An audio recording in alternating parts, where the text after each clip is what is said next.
Okay, so if we want to do the horse's neck, as before, we've just velcroed it on, attached it with the elastic strap so it's quite secure.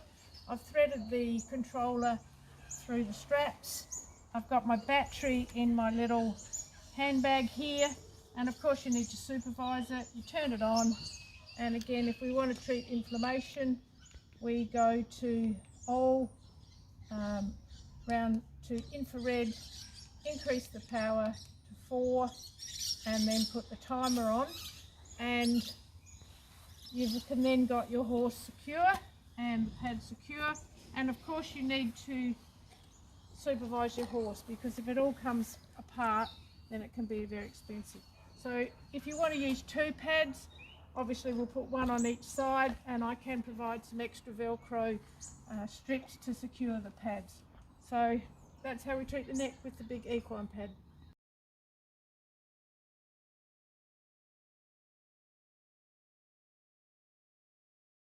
Now the lumbosacral area is the most common injured area in the horse, being where we have poor saddle fit and where the ribs finish, and we've got that free lumbar area before the solid sacral area.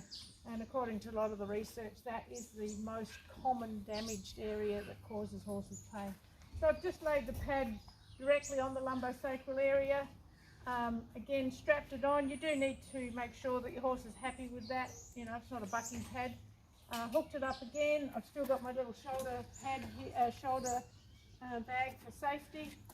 Again, we turn it on. You can choose either the red or the infrared. Again, my choice is infrared, and full power, which is L4, and then for 30 minutes. So the infrared, again with this pad, is the 810 and the 980 wavelengths. Now that's all fairly secure. If you want it a bit more secure, you know, just wrap it around a few times, or get another piece of Velcro. And again, you have to supervise. You can't leave the horses unsupervised with this. So that's how we put it on the lumbosacral area.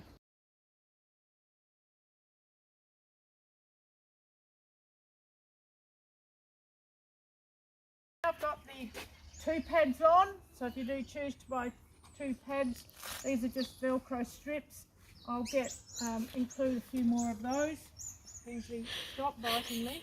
So you put your pad on, and you have your little inlet there ready. Put it through, and again, rather than use the pockets that weight the pad up, put it in your little cheap handbag down here. You can zip that up, and obviously you'll do the same on the other side. Turn it on.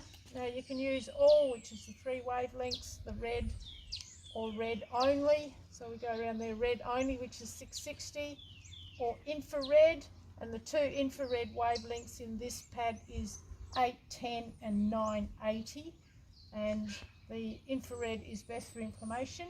Your 980 will penetrate through and absorb into the water chromophore, so it's not absorbed at melanin at skin level. So for horses with dark skin or hair, it's ideal.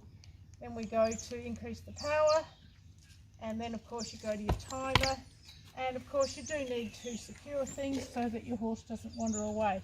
Now the ideal thing about this is if the controller parts company, and the battery gets trashed, as long as the pad's secure on, then this is all replaceable, unlike some other models.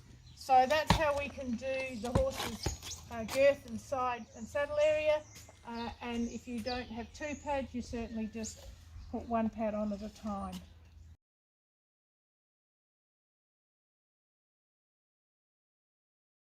So it's too difficult to get it on the stifle, but we can get the circulating mitochondria that run up and down the thigh. So I put the little input here so we can get to it, and securely wrap the pad to the thigh. And now I've still got the battery in the little shoulder pad. Pop it through there so it doesn't move, and we want to plug it in, and for big long horses like this we might need to have a bit more room. Plug it in again, and we've got power, so we might need to hang this off of here, or certainly supervise the horse, and again we can go through so we can see we've got the light on, and the pad is secure. And again, if the horse moves, that will come out, or it will disconnect here, so that the pad is still safe. And of course these can be replaced if